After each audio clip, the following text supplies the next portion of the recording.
The following program is intended for listeners who are blind, have low vision, or another print disability that makes reading, holding a book, or turning a page difficult or impossible. The content is copyrighted by the respective publishers. For more information, please visit us on the web at nfradioreading.org. Your Niagara Frontier Radio Reading Service now presents a reading of articles and features from the Buffalo News for Sunday, January 4th, 2026. Your reader for the first hour will be Edwin J. Vieira, and for the next hour will be Ron Bickelman.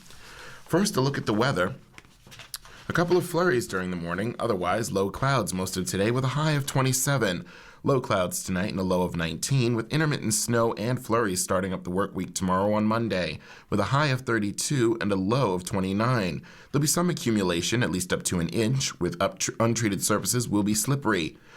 Tuesday we'll see a couple more showers, but rain instead of snow with a high 37 and a low 35. A little morning rain into the middle of the week, high of 39 and a low of 31. Low clouds on Thursday to break things up with a high of 41 and a low 35. Then the highest temperature for the week to kick off the weekend, but with rain in the forecast on Friday. A little rain with high of 46 and a low of 40. And on Saturday it'll be showers around with a bit of sun and a high of 43 and a low of 32. Now here's our first story. Maduro is seized in Venezuela operation. Trump says U.S. will run the country and sell its oil. The United States captured Venezuelan President Nicolas Maduro and flew him out of the country in a stunning military operation early Saturday that plucked a sitting leader from office. President Donald Trump insisted the U.S. government would run the country, at least temporarily, and would tap Venezuela's vast oil reserves to sell large amounts to other countries. The action marked the culmination of an escalating Trump administration pressure campaign on the oil-rich South American nation, as well as weeks of planning aimed that tracked Maduro's behavioral habits, including what he ate, where he slept, in preparing to execute an operation that resulted in one of the most stunning regime changes in modern history. Maduro and his wife, seized overnight from their home on a military base, were aboard a U.S. warship on their way to New York, where they face criminal charges in connection with a Justice Department indictment accusing them of a role in narco-terrorism conspiracy. Trump said the U.S. planned to run Venezuela until a transition of power can take place. He claimed the American presence was already in place, though there were no immediate signs that the U.S. was running the country. Venezuelan state TV continued to air pro-Maduro propaganda, broadcasting live images of supporters taking to the streets in Caracas in protest. We're going to run the country until such a time as we can do a safe, proper, and judicious transition, Trump said at a Mar-a-Lago news conference where he boasted that this, quote, extremely successful operation should serve as a warning to anyone who would threaten American sovereignty or endanger American lives. The legal authority for the attack, which echoed the 1990 U.S. invasion of Panama that led to the surrender and seizure of leader Manuel Antonio Noriega, was not immediately clear. The U.S. government does not recognize Maduro, who last appeared on state television Friday while meeting with the delegation of Chinese officials in Caracas. Maduro and other Venezuelan officials were indicted in 2020 on narco-terrorism conspiracy charges, but the Justice Department released a new indictment Saturday of Maduro and his wife, Cilia Flores, that described the regime as a, quote, corrupt, illegitimate government fueled by a drug trafficking operation that flooded the U.S. with cocaine. Trump posted on his social media account, Truth Social, a photo that he said showed Maduro in custody, blindfolded, wearing a sweatsuit. In the early morning attack, early Saturday morning, multiple explosions rang out and low-flying aircraft swept through the Venezuelan capital. Maduro's government accused the United States of attacking civilian and military installations, calling it an imperialist attack and urging citizens to take to the streets. The attack lasted less than 30 minutes, and the explosions, at least 7 blasts, sent people rushing into the streets while others took to social media to report what they've seen and heard. Some Venezuelan civilians and members of the military were killed, said Vice President Delcy Rodriguez, without giving a number. Trump said some U.S. forces were injured in Venezuela, but none were killed. We think, we develop, we train, we rehearse, we debrief, we rehearse again and again. Not to get it right, but to ensure we cannot get it wrong, said Dan Kane, the chairman of the Joint Chiefs of Staff. Video obtained from Caracas and an unidentified coastal city showed tracers and smoke clouding the landscape as repeated muted explosions illuminated the night sky. Other footage showed cars passing on a highway as blasts illuminated the hills behind them. The videos were verified by the Associated Press. Smoke was seen rising from the hangar of a military base in Caracas, while another military installation in the capital was without power. Venezuelan ruling party leader Nahum Fernandez said Maduro and Flores were at their home within the Fort Tiuna military installation when they were captured. That's where they bombed, he said, and there they carried out what we call a kidnapping of the president and the first lady of the country. Under Venezuelan law, Rodriguez would take over from Maduro. There was no confirmation that had happened, though she did issue a statement after the strike demanding proof of life from Maduro and his wife. The strike followed a months-long Trump administration pressure campaign on the Venezuelan leader, including a major buildup of American forces in the waters of South America and attacks on boats in the Eastern Pacific and Caribbean accused of carrying drugs. As of Friday, the number of known boat strikes was 35, and the number of people killed was at least 115, according to the Trump administration. Trump said that the U.S. is engaged in an armed conflict with drug cartels and has justified the boat strikes as a necessary action to stem the flow of drugs into the U.S. Maduro has decried the U.S. military operations as a thinly veiled effort to oust him from power. But on the streets of Venezuela, the ruling party has held power since 1999, when Maduro's predecessor Hugo Chavez took office, promising to uplift poor people and later to implement a self-described socialist revolution. Maduro took over when Chavez died in 2013. His 2018 re-election was widely considered a sham because the main opposition parties were banned from participating. During the 2024 election, ruling party loyal electoral authorities declared him the winner within hours after polls closed, but the opposition gathered overwhelming evidence he lost by a more than 2-1 margin. At a protest in the Venezuelan capital, Caracas Mayor Carmen Melendez joined a crowd demanding Maduro's return. "Maduro, hold on. The people are rising up," the crowd chanted. "We are here, Nicolas Maduro. If you can hear us, we are here." Earlier, armed people and uniformed members of a civilian militia took to the streets of a Caracas neighborhood long considered a stronghold of the ruling party. In other parts of the city, the streets remained empty hours after the attack as residents absorbed events. Some areas remained without power, but vehicles moved freely. "How do I feel? Scared, like everyone else," said Caracas resident Noris Parada, who sat on an empty avenue looking down at his phone. Venezuelans woke up scared. Many families couldn't sleep. In Doral, Florida, home to the largest Venezuelan community in the U.S., people wrapped themselves in Venezuelan flags, ate fried snacks, and cheered as music played. At one point, the crowd chanted, "Liberty, liberty, liberty." And then there's the legality that's questioned. The Armed Services Committees in both the houses of Congress, which have jurisdiction over military matters, had not been notified by the administration of any actions according to a person familiar with the matter and granted anonymity to discuss it. Lawmakers from both political parties in Congress have raised deep reservations and flat-out objections to the U.S. attacks on boats suspected of drug smuggling near the Venezuelan coast, and Congress has not specifically approved an authorization for the use of military force for such operations in the region.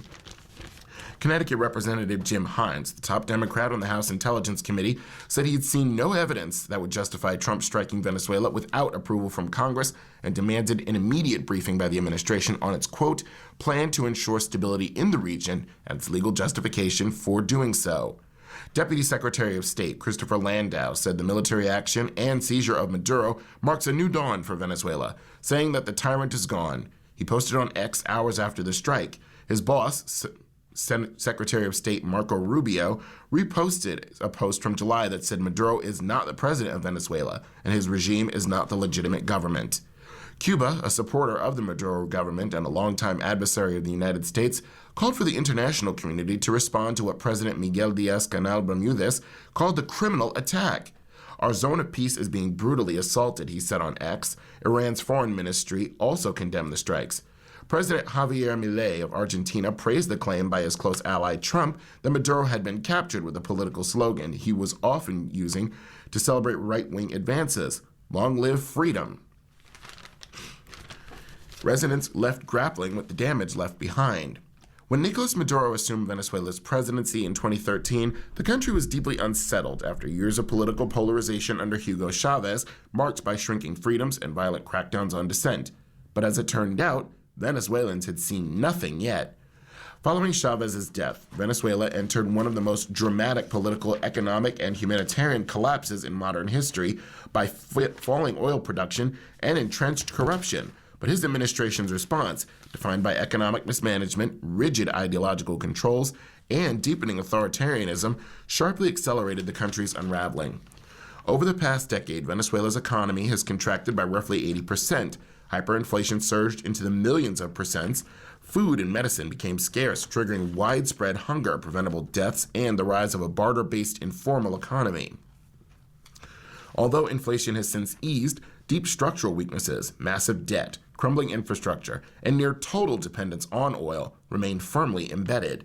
Politically, Maduro consolidated power through loyalist networks within the military, intelligence services, criminal enterprises, and civilian paramilitary groups known as colectivos.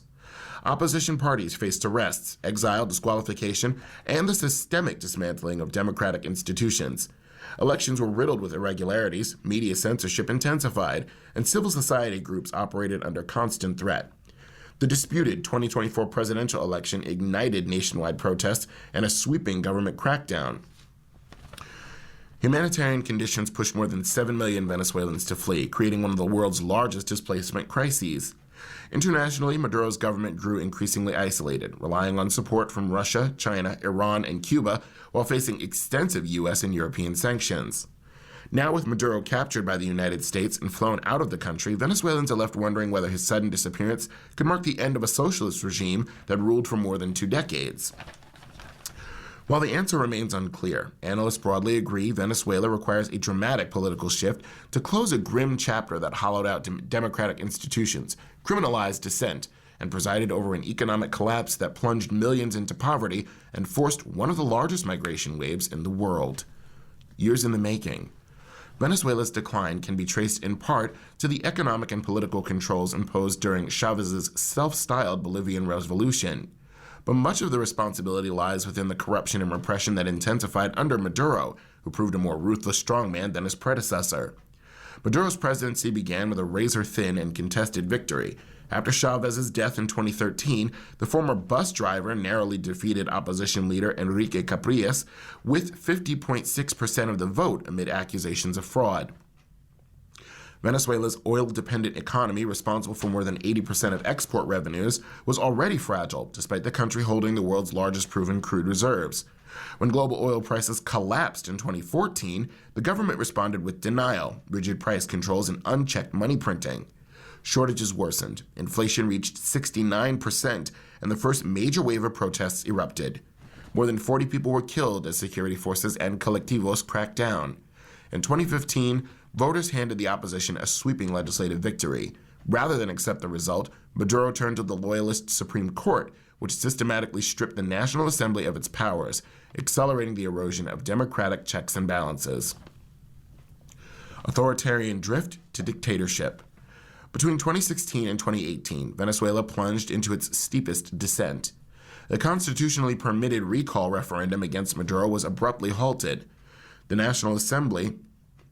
The Supreme Court declared the National Assembly in contempt and assumed its powers, triggering a constitutional crisis. The economy imploded. Hyperinflation surged from 800% in 2016 to 1.35 million percent in 2018. Salaries evaporated, savings became worthless, and oil production fell to a 4 decades low. Maduro responded by convening a new constituent assembly loyally exclusively to him, sidelining the elected legislature. Months of nationwide protests followed. More than 120 people were killed then by security forces. The 2018 presidential election cemented Venezuela's pariah status. Boycotted by the opposition and widely condemned as fraudulent, the vote handed Maduro a new term with record low turnout. The United States, the European Union, and most of Latin America refused to recognize the results, prompting further sanctions. Human rights groups documented escalating abuses. Amnesty International and local organizations reported thousands of extrajudicial killings, many attributed to feared special police units known as FAES, or FACE. Guaido gamble. In early 2019, Maduro appeared vulnerable. Juan Guaido, head of the opposition-led National Assembly, invoked constitutional provisions to declare himself interim president. More than 50 countries, including the U.S., did recognize him. Mass protests followed, but the regime held. The military remained loyal. Cuba's intelligence apparatus shielded Maduro, and Russia, Iran, and China provided financial diplomatic backing. U.S. sanctions intensified, targeting the state oil company PDVSA. The economy deteriorated further. Nationwide blackouts plunged cities into darkness, hospitals ran out of supplies, and poverty reached 96% by 2021. The COVID-19 pandemic devastated an already shattered healthcare system, and by 2022, Guaido's momentum had collapsed.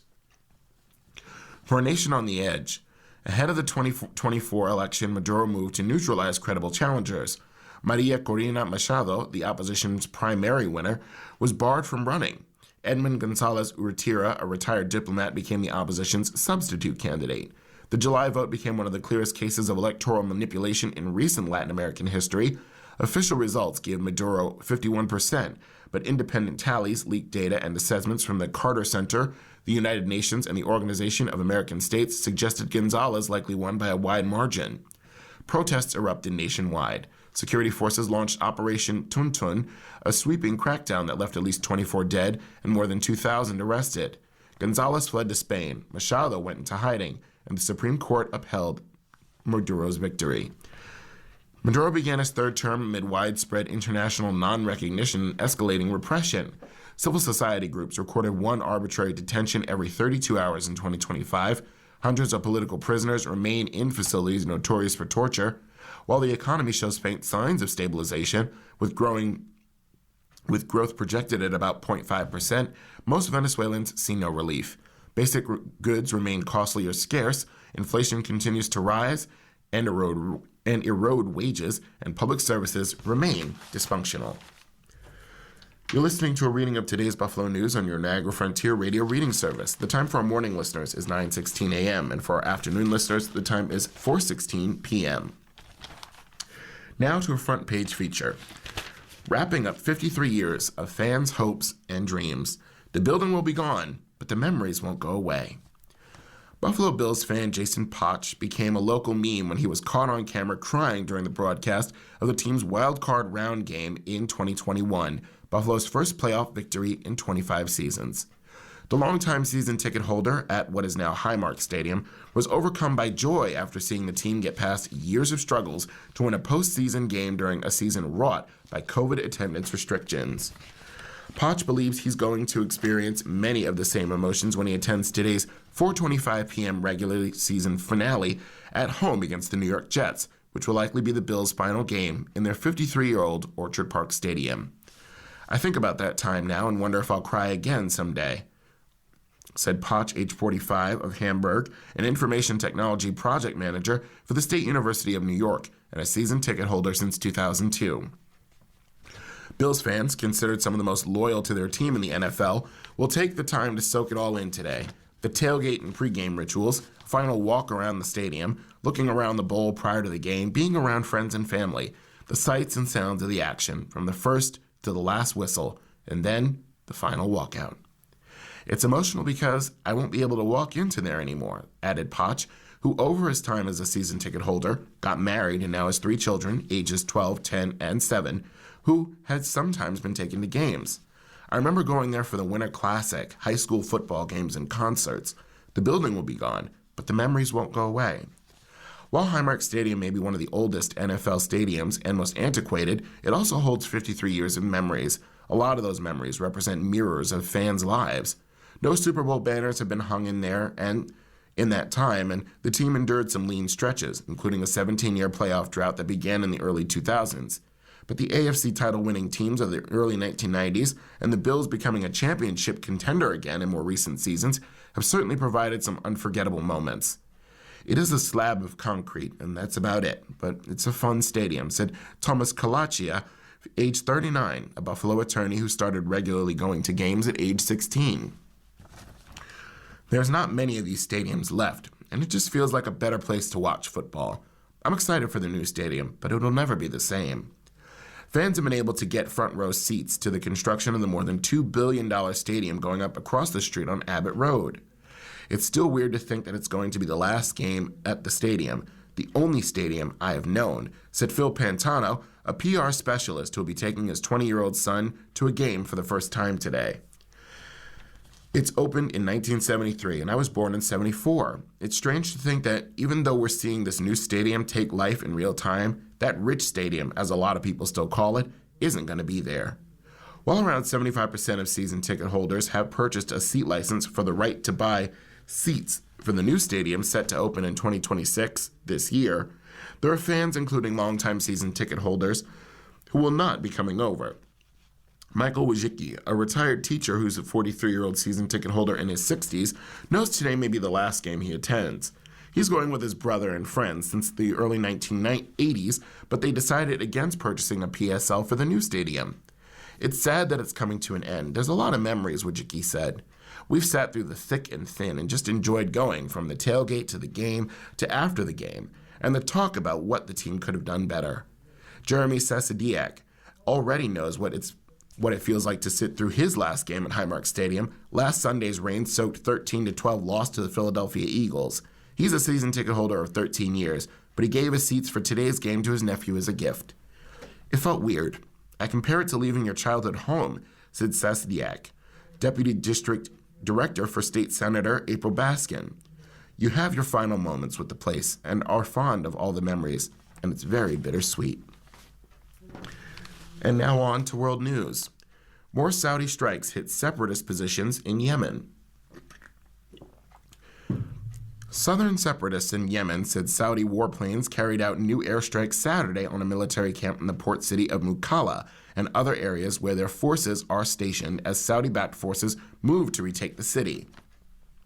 There was no immediate Saudi comment. It was the latest direct intervention by Saudi Arabia, which, in recent weeks, has bombed the separatist Southern Transitional Council, or STC, and struck what it said was a shipment of Emirati weapons destined for it. The Saudi strikes hit Barshid Brigade Camp west of Mukalla in Hadramaut, one of two governorates seized last month by the STC, according to the group's AIC satellite news channel. Yemen has been engulfed in civil war for more than a decade, with Iran-backed Houthi rebels controlling much of the north and a Saudi-led coalition supporting the internationally recognized government in the south.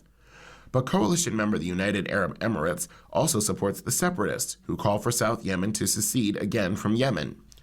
The latest Saudi strikes came a day after the separatist movement announced a constitution for an independent nation in the south. Last month, the STC moved into Hadramaut and Mara, seized an oil-rich region. That pushed out allies of the Saudi-supported National Shield Forces, a group in the anti-Houthi coalition. After Saudi pressure and an ultimatum from anti-Houthi forces to withdraw from Yemen, the UAE said early Saturday it had pulled out all of its forces.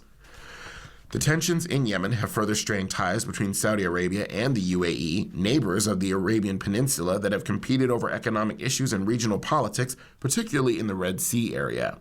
Ostensibly, Saudi Arabia and the UAE have shared the coalition's professed goal of restoring Yemen's internationally recognized government. An official with the STC told the Associated Press on Saturday more than 100 Saudi airstrikes struck multiple locations across Hadramaut over the past 24 hours, resulting in deaths and injuries. The official spoke on condition of anonymity because he wasn't authorized to brief the media. Mukalla residents Ahmed Al-Faradi and Salim Madan told the AP, and the city was now under control by the Hadramaut Tribes Confederacy and the National Shield Forces. Colonel Ahmed Bakhtan, a military commander in the Hadramaut Tribes Confederacy, said striking the Barshid Brigade camp was necessary because it sits on the route to the southern port city of Aden. He said clearing the camp of STC forces was aimed at preventing them from regrouping and relaunching a return to Mukalla. Meanwhile, Yemen's transportation ministry, aligned with the STC, condemned Saudi airstrikes late Friday. It said targeting the international airport in Sayun, quote, exposing the airport to serious risks that could damage its infrastructure, hindering its operations, and the resumption of flights. Early on Saturday, Saudi Arabia's foreign ministry said it plans to hold a conference in its capital, Riyadh, to bring together all southern factions in Yemen to discuss just solutions to the southern cause. Saudi Arabia was responding to a request for dialogue from Rashad Al-Alami, head of Yemen's Presidential Leadership Council, the ruling organ of the internationally recognized government. There were no immediate details about the proposed conference. The anti-Houthi coalition was showing other signs of strain. Clashes erupted on Friday between National Shield Forces and the Southern Forces in Hadramaut and their allies, killing at least 8 people. Paramedic Ahmed Al-Kafi told the AP. Hilal Kashan, political science professor at the American University of Beirut, said that when Saudi Arabia and the UAE began a military operation against the Houthis a decade ago, the Saudis were interested in controlling the mountains of Sada, while the UAE wanted to capture Aden because it's important as a gateway to the Red Sea.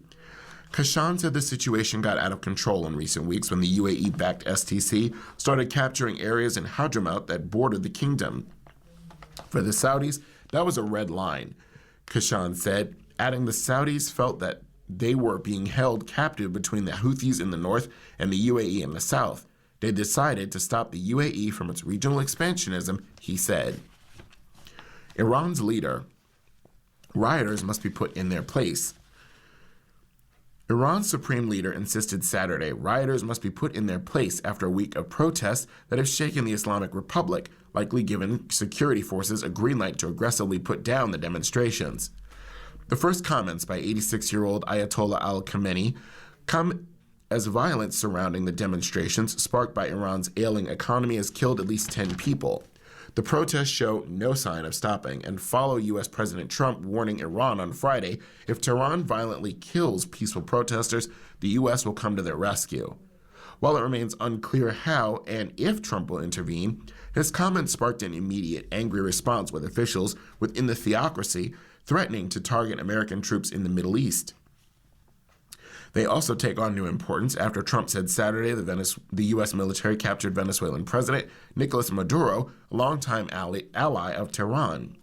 The protests have become the biggest in Iran since 2022, when the death of 22-year-old Mahsa Amini in police custody triggered nationwide protests. However, the protests have yet to be as widespread and intense as those surrounding the death of Amini, who was detained over not wearing her hijab or headscarf to the liking of authorities. Khamenei's first comments. State television and remarks by Khamenei to an audience in Tehran that sought to separate the concerns of protesting Iranians upset the rial's collapse from rioters. We talk to protesters. The officials must talk to them, Khamenei said. But there is no benefit to talking to rioters. Rioters must be put in their place.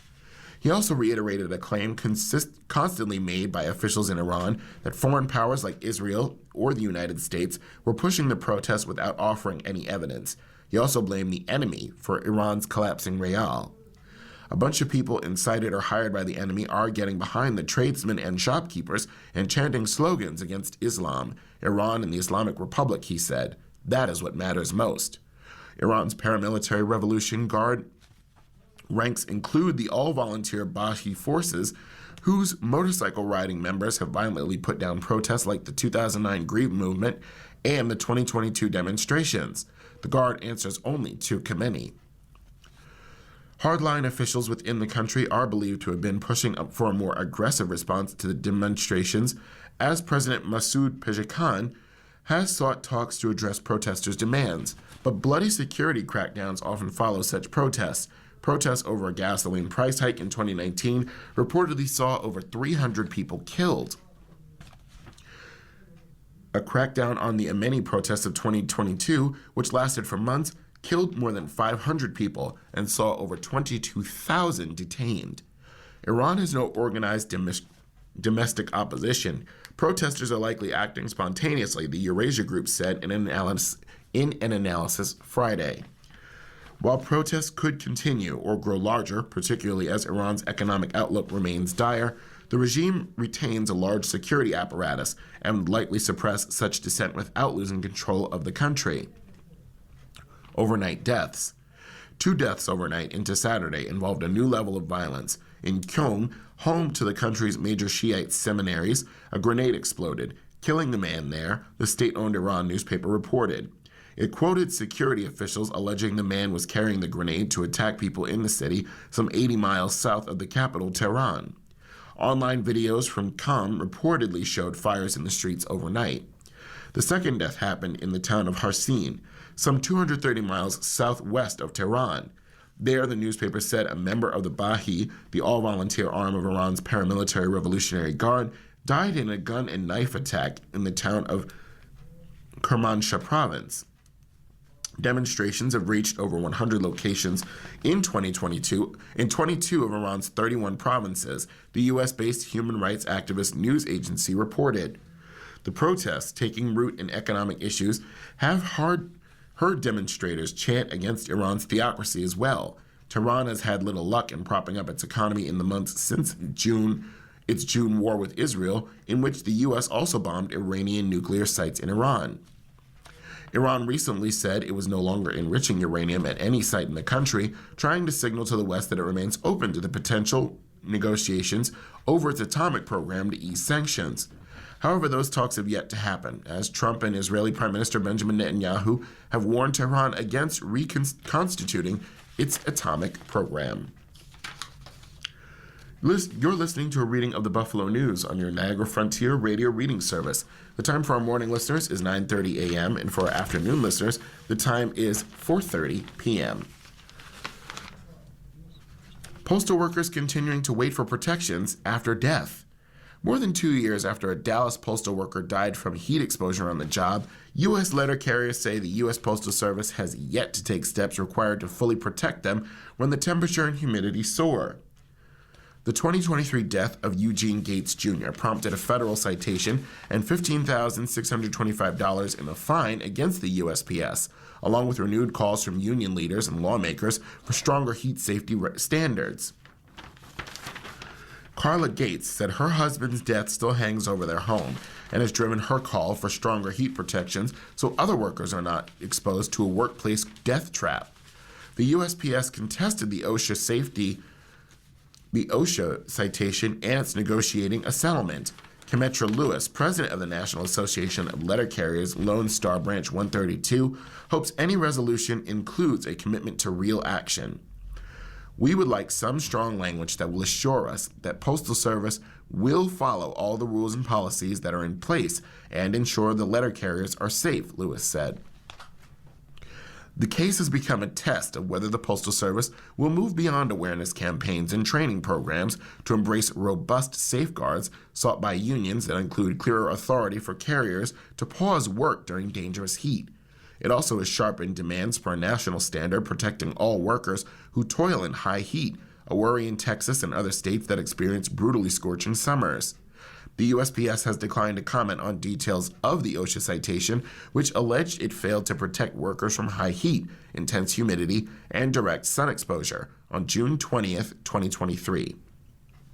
Gates, age 66, collapsed on the job that day as the heat index hit 113 degrees. An autopsy found he died from heat and heart disease. The Postal Service has generally said the safety of its employees is paramount and highlighted its heat illness prevention program, which includes mandatory heat-related safety training and other measures. But some critics have said mail carriers are encouraged to keep working in high heat and cited allegations that training records were falsified in some locations. A 2024 Office of Inspector General report found shortcomings in the Postal Service's heat safety program, including training that was not always certified or presented correctly in group settings and materials that were not always available to carriers. The USPS management agreed with most of that report's recommendations. Representative Jasmine Crockett, Democrat of Texas, and other members of Congress sent letters after Gates' death advocating for more comprehensive protections. Brian Renfro, president of the National Association of Letter Carriers, said the union has long pressed for strong heat safety protections. Progress has been made, he said, but the risks from extreme heat have intensified over time, a danger underscored by Gates' death. His loss is definitely still, even a few years later, now a jarring reminder that more has to be done in terms of having protocols in place and just protections for letter carriers that are exposed to the hazard of excessive heat, Renfro said. Water and rest. The safety program lacks measures recommended by the National Institute for Occupational Safety and Health, he said, such as allowing workers who return to hot conditions after a period away to ease back into their duties, allowing their bodies to adjust. Another sought-after provision is a highly structured work-rest regimen with breaks after the temperature passes certain thresholds. Such an approach would prompt workers to take breaks when needed, rather than feel they have to keep pushing to make deliveries in the scorching heat. OSHA proposed a rule in 2024 requiring employers to provide water and rest breaks when temperatures reach specific thresholds. It remains unclear whether the Trump administration will implement that rule. Trial set to start for cop charged in Uvalde response. Families who lost loved ones in the 2022 attack on an elementary school in Uvalde, Texas, have sought to hold accountable the police who waited more than an hour to confront the shooter while children and teachers lay dead or wounded in the classrooms. Now, one of the first officers on the scene is about to stand trial on multiple charges of child abandonment and endangerment. Former Uvalde Schools police officer Adrian Gonzalez is accused of ignoring his training in a crisis with deadly consequences. His attorney insists he was focused on helping children escape from the building. The trial that starts Monday offers potentially one of the last chances to see police answer for the long delay. The families have pinned their hopes on the jury after their gun control efforts were rejected by lawmakers and their lawsuits remain unresolved. A few parents ran for political office to seek change with mixed results. Jesse Rizzo's niece was one of 19 children and 2 teachers killed by the teen gunman in one of the deadliest school shootings in U.S. history. 9-year-old Jackie Cazares still had a pulse when rescuers finally reached her, Rizzo said. It really bothers us a lot that maybe she could have lived, he said. Only 2 of the 376 officers from local, state, and federal agencies on the scene have been charged, a fact that haunts Velma Lisa Duran, whose sister Irma Garcia was one of the teachers gunned down. When asked about the other 374, Duran answered through tears. They all waited and allowed children and teachers to die. The charges reflect the dead and wounded children, but not her sister's death or that of the other teacher who was killed. Where's the justice in that? Duran asked. Did she not exist? Prosecutors will likely face a high bar to win a conviction. Juries are often reluctant to convict law enforcement officers for inaction, as seen after the Parkland, Florida shooting in 2018. Sheriff's Deputy Scott Pedersen, who was charged with failing to confront the shooter in that attack, it was the first such prosecution in the U.S. for an on-campus shooting, and Peterson was acquitted by a jury in 2023. Attack, delay, and indictments. Police and Texas Governor Greg Abbott initially said swift law enforcement action killed Uvalde gunman Salvador Ramos and saved lives, but that diversion unraveled as families described begging police to go into the building and 911 calls emerged for students pleading for help. The reality was that 77 minutes had passed from the time officers first arrived until a tactical team breached the classroom and killed Ramos. Multiple reports from state and federal officials cataloged cascading problems in law enforcement, training, communication, leadership, and technology. And they questioned whether officers prioritized their own lives over those of the children and teachers inside. Gonzalez was charged 2 years later in an indictment that alleged he placed children in imminent danger of injury or death by failing to engage, distract, or delay the gunman, and by not following his active shooter training. The indictment said he did not advance toward the gunfire despite hearing shots and being told where the shooter was. The only other officer to be charged is former Uvalde Schools Police Chief Pete Arredondo. His trial on similar charges has not yet been set. Uvalde County District Attorney Christina Mitchell didn't respond to requests on the indictments or whether a grand jury considered charging other officers. According to a report by state lawmakers, Gonzalez was among the first officers in the building. They heard gunfire and retreated without firing a shot after Ramos shot at them. Gonzalez told investigators he later helped break windows to remove students from other classrooms. He was focused on getting children out of that building, said Gonzalez's attorney, Nico LaHood, a former district attorney and prosecutor in San Antonio. He knows where his heart was and what he was trying to do for those children. The trial was moved from Uvalde to Corpus Christi, 200 miles away, after defense attorneys and prosecutors agreed a change of venue would be the best way to find an impartial jury. But a divided community remains. In Uvalde, a city of about 15,000 people, the Robb Elementary building is still standing, but empty. A memorial of 21 white crosses and flowers sits in front of the school sign. Murals of the victims cover walls and buildings around town. Craig Garnett, owner and publisher of the Uvalde Leader newspaper, said people who were not directly affected by the attack have found it pretty easy to move forward. Garnett also believes getting the trial out of Uvalde was a good move for the city. The community was terribly divided in the aftermath, he said. If the trial were held here, you would have so many opportunities to inflame things. Some victims' parents sought political office, but with little success.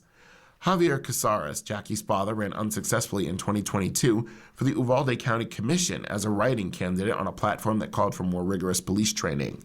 Kimberly Mata Rubio, whose daughter Lexi was killed, made a bid for mayor in her memory, but lost in 2023. Rizzo, who won a seat on the school board in 2024, agreed that many Uvalde residents have moved on from the 2024 May 24, 2022 shooting. He finds that maddening. I hear they tried their best. They tried the best they could, and do you blame them? Would you have taken a bullet? Rizzo said. It angers and frustrates me. Uvalde has a strong tradition of supporting law enforcement. 2 of the people killed came from law enforcement families. Mata Rubio's husband was a sheriff's deputy who went to the school after the attack. The other teacher killed, Eva Morales, was married to one of the first officers to enter the building. You're listening to a reading of today's Buffalo News on your Niagara Frontier Radio reading service. The time for our morning listeners is 9:40 a.m., and for our afternoon listeners, the time is 4:40 p.m. And now, on to business news. Ontario's big plan for world-renowned attractions. The Ontario government is going all in on the Niagara region to make it a world-renowned tourism destination that will support the province's local economy, Ontario Premier Doug Ford says. The Destination Niagara strategy is Ontario's multi-billion-dollar plan to build new world-class attractions, boost local arts and culture, and improve transportation in the region. It aims to bring in 25 million visitors annually and double the tourism impact on Ontario. Niagara is home to the world-famous Niagara Falls, one of the most iconic tourism destinations on Earth, along with a host of world-class restaurants, wineries, hotels, cultural events, and so much more, Ford said in a statement. Our Destination Niagara strategy will unlock the region's full potential, supporting workers and creating new opportunities for tourists and families from Ontario and around the world to come and experience the best that the region has to offer. The strategy targets investments and development in 5 key areas: tourism attraction, gaming, wine and culinary tourism, arts and culture, and transportation development. The plan calls for new attractions and experiences that will encourage visitors to stay longer, including ideas such as new theme parks or an observation wheel or fixing up Niagara Parks Marina. Multiple world-class casinos are on the drawing board, with the hopes of attracting new hotels, restaurants, and entertainment. It would also promote agritourism, local arts and theater, and improve transportation options. As part of the transportation makeover, the QEW, Queen Elizabeth Way, would be expanded in Niagara, as would GO service in an attempt to cut down on commuting times. We're also protecting Niagara's globally recognized tourism sector and unlocking the region's enormous potential as an economic engine of the province, said Stan Cho, Minister of Tourism, Culture, and Gaming. Through this strategy, our government is investing in Niagara's broader prosperity, which will strengthen the communities, workers, and industries that keep our province moving. Niagara Parks has found success with the Niagara Takes Flight, a new immersive flight experience in Niagara Falls, Ontario. Now the government and the parks are working together to find partners in the private sector that would help it add more tourism offerings in the region. So far, Niagara Parks is looking for companies to develop an observation wheel, like ones found in London and Las Vegas, redevelop the Ontario Power Generating Station, and revitalize the Niagara Parks Marina at Millers Creek into a new option for recreation. This transformative investment in Niagara as a world-class 4-season tourism destination is another example of how our government is protecting Ontario, said Sam Oosterhoff, a member of Provincial Parliament of Ontario for Niagara West. This critical support for our regional tourism strategy will not only attract more visitors from coast to coast across North America, but from around the globe, he said. Ontario is also considering a new Niagara River Line attraction, a fully accessible 4-season electric tram that would run nearly 4 kilometers through Queen Victoria Park. It would have suspended capsules that would give tourists a unique view from above. Our government is delivering on our plan to protect Ontario by building the transportation infrastructure that people and businesses rely on every day, said Prabmeet Saktara, Minister of Transportation for Ontario. In the Niagara region, we're expanding GO service, twinning the Garden City Skyway and exploring better air access so it's easier for visitors to travel and for local businesses to move goods, Sarkaria said. These investments will help boost tourism, support good-paying jobs, and keep Niagara a key driver of Ontario's economy. The Niagara region in Ontario has already seen $35 million of investment in the Shaw Festival's rebuild of the historic Royal George Theatre, $250,000 in Shaw Festival funding for 2025, and more than $1 million for other festivals and events in the Niagara region. Niagara Takes Flight, which explores Niagara's history going back 13,000 years, has brought in more than 120,000 visitors, generating nearly $3.5 million in gross revenue. The Toronto Power Generating Station project, funded by more than $300 million in private investment, is overhauling the site into a visitor's attraction, overlooking Niagara Falls from the banks of the Niagara River. A nearly $4.5 million renovation of the Niagara Falls train station has completed its first $2.8 million phase. The overall project aims to create a more modern multimodal transit hub. The province expanded weekend GO service on the Lakeshore West Line in November. The Niagara region's $3 billion tourism industry brings in more than 13 million visitors every year, supporting more than 40,000 jobs and making up 6% of the region's gross domestic product. Niagara Falls is ready with open arms to welcome even more of the wonder of our city, said Jim Diotti, Mayor of Niagara Falls, Ontario. The plan will help level up our tourism economy and drive major new private sector investment, generating great job opportunities for residents and helping to ensure Niagara remains on the bucket list of visitors from around the world. And in personal finance, windfall wisdom, expert advice for making the most of unexpected cash. The first rule of windfalls is to understand that everyone will handle coming into some extra cash differently. People have varying obligations, responsibilities, and personal styles.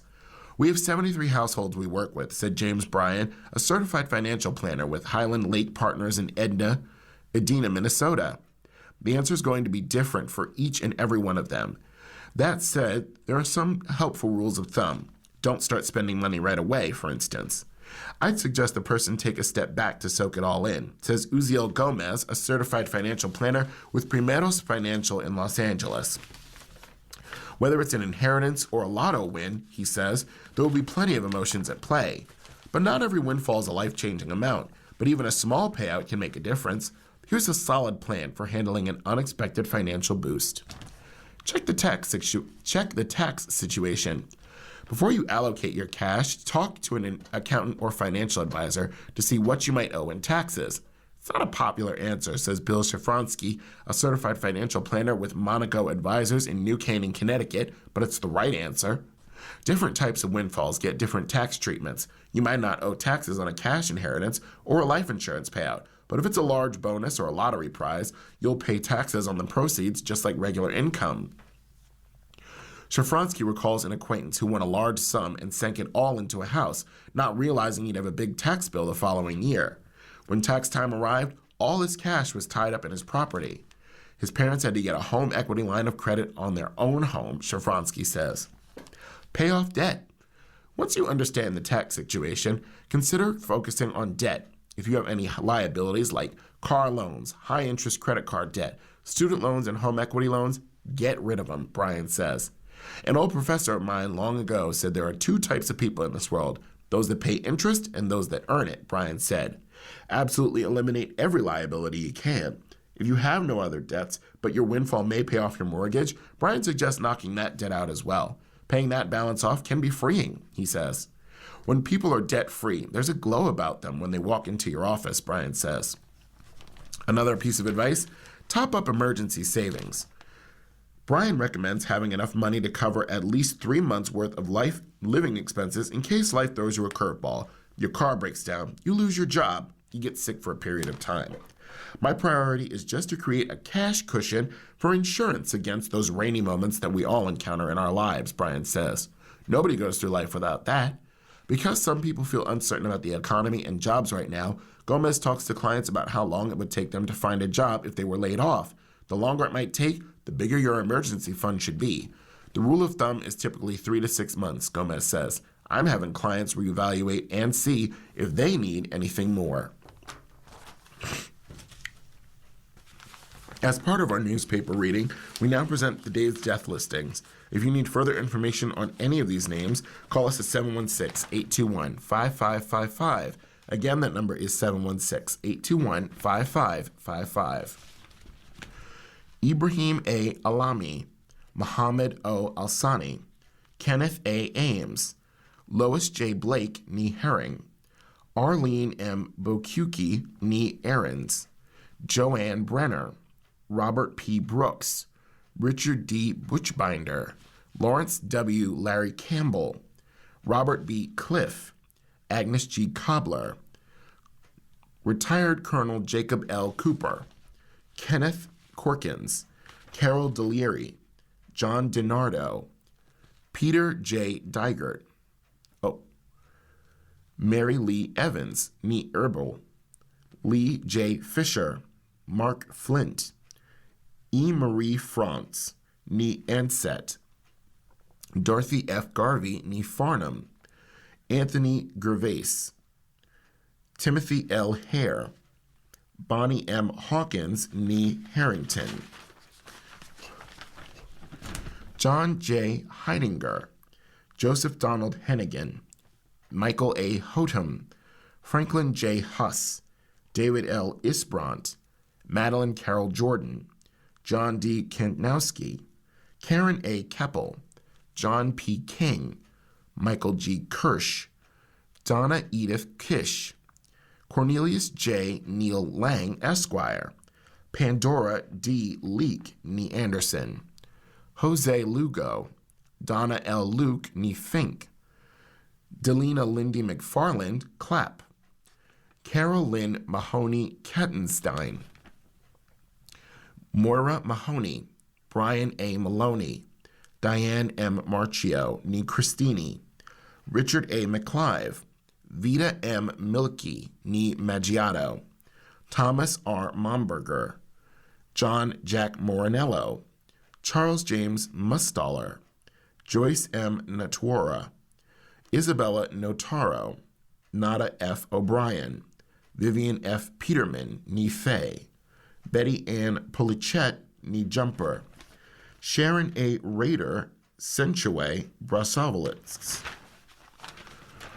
John K. Radis, Gerald H. Rivard, Kathleen E. Robson, Louis M. Romanowski, John A. Russell, Salvatore J. Sonny Savarino, Joyce Ann Marie Shearer McMahon, Gwyneth A. Gwen Schultz, nee Spilsbury, Samuel Schwartzberg, Stanley J. Selesky, Myra J. Sims, nee Burrows, Shayna M. Suey, Patricia D. Solowinski, nee Davidson, Nicholas J. Smith, James A. Sondel, Bernice Valvo Spinley, Lois R. Stegner, nee Schneider, Nora M. Stryker, nee Breitenbach, Gerald J. Such, Peter John Terzian, Roberta M. Vallone, Armin, Ann M. Wining, nee Pabas, William Michael Weir,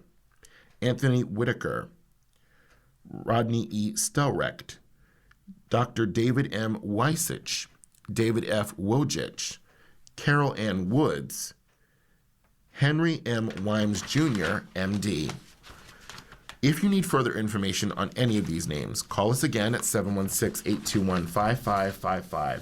That number again being 716-821-5555. Now on to the horoscopes. It's Royal Stars from Georgia Nichols. Happy birthday for Sunday, January 4th, 2026. You're well organized, independent, and perceptive. You're also empathetic and concerned for the well-being of others. This is a year of service, perhaps to family.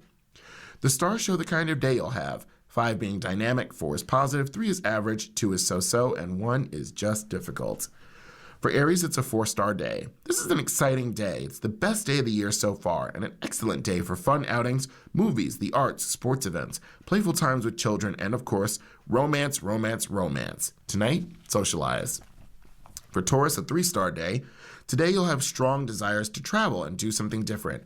However, you'll enjoy hanging out at home today, focusing on your private life and giving attention to home and family. Tonight, relax.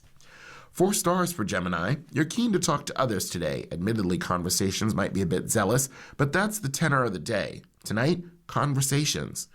Cancer, a 3-star day. Today, you're more focused on money and possessions. You might want to buy something, but tonight, check your assets. For Leo, it's a 4-star day. Today, the moon is in your sign, which gives you a slight edge over the other signs. Why not test this by asking the universe for a favor? Tonight, you win. Virgo, a 3-star day.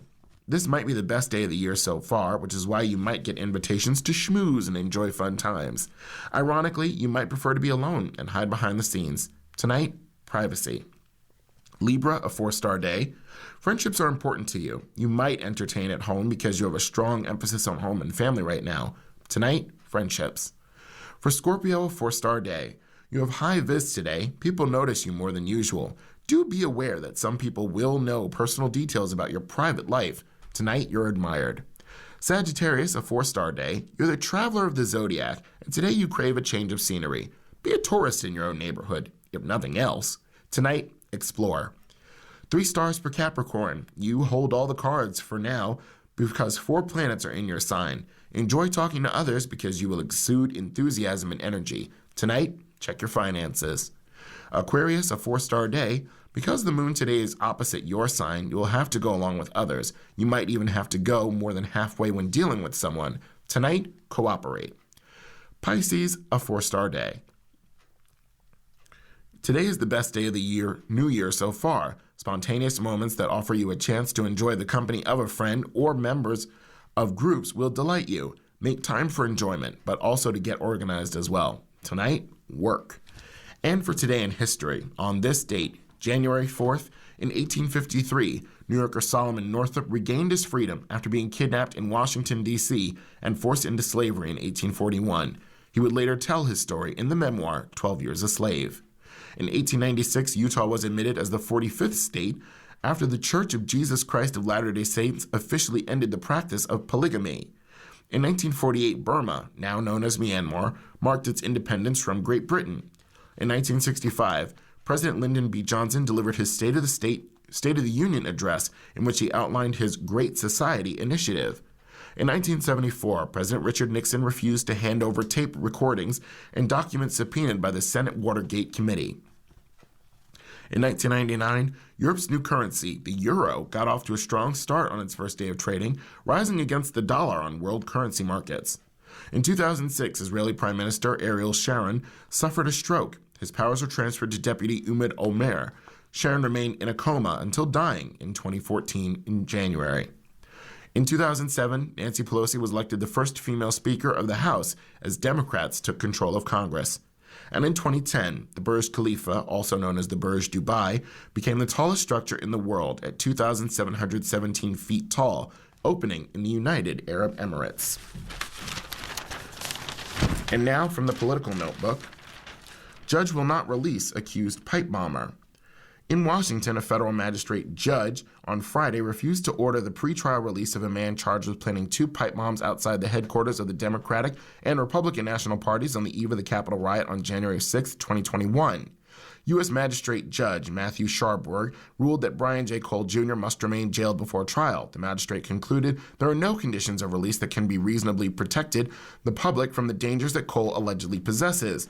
Justice Department prosecutors say Cole confessed to placing pipe bombs outside the RNC and DNC headquarters hours before a mob of President Donald Trump's supporters stormed the Capitol. According to prosecutors, Cole said he hoped the explosives would detonate and hoped there would be news about it.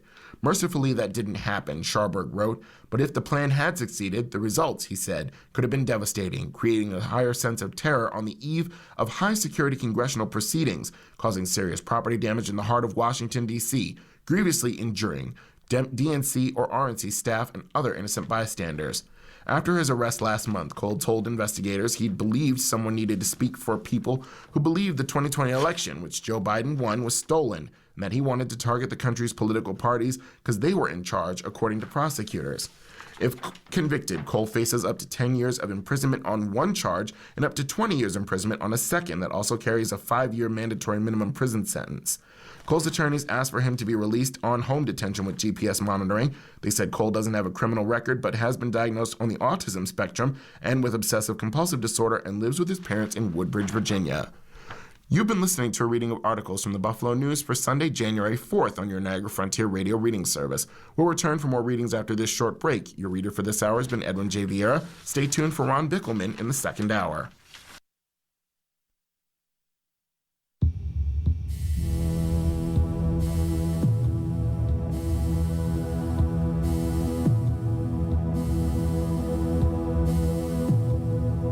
We'll continue now with our reading of articles from the Buffalo News. Your reader is Ron Bickelman. Still climbing cases of flu have already eclipsed past 2 seasons. The 25-26 respiratory virus season will go down as a particularly bad flu year, and we are still in the thick of it. Influenza cases and hospitalizations in Western New York continue to rise for the week of that ended December 27th, the most recent data from the state released Friday. In Erie County, flu cases totaled 1,704 for the week that ended December 27th, up 1,496 from the prior week. Both of those figures are high compared with recent years. In 24-25, the highest weekly total in Erie County was 1,052 flu cases in mid-February. 23-24 season never eclipsed 700 flu cases in a week. Flu hospitalizations in Erie County hit 219 during the Christmas week, up from 130 the week prior. We're having a more severe flu season than prior years, State Health Commissioner Dr. James McDonald said Friday.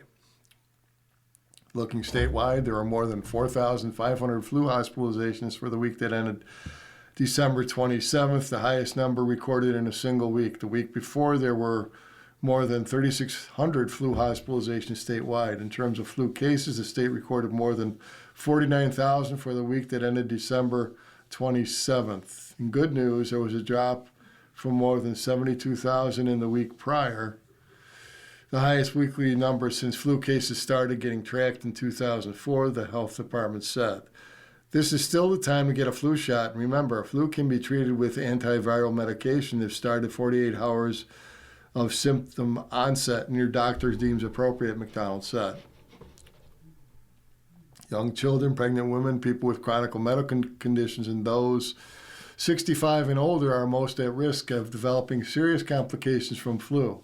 Flu symptoms typically include fever or feeling feverish, chills, cough, sore throat, runny or stuffy nose, muscle or body aches, headache, tiredness, vomiting, or diarrhea. Uptake of flu vaccine has been lower than in past years. Only 24% of New York State's population has received the flu vaccine this year, according to the state data. Erie County is slightly better at 27%.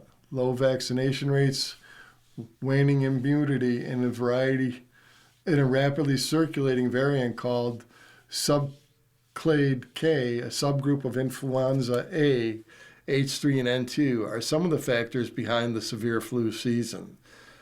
To slow the spread of flu and other respiratory viruses, doctors recommend washing your hands with soap and water at least 20 seconds to avoid touching your eyes, nose, and mouth with unwashed hands, and staying away from people who are sick. Most importantly, stay home and avoid contact with others when you're sick. What about kids?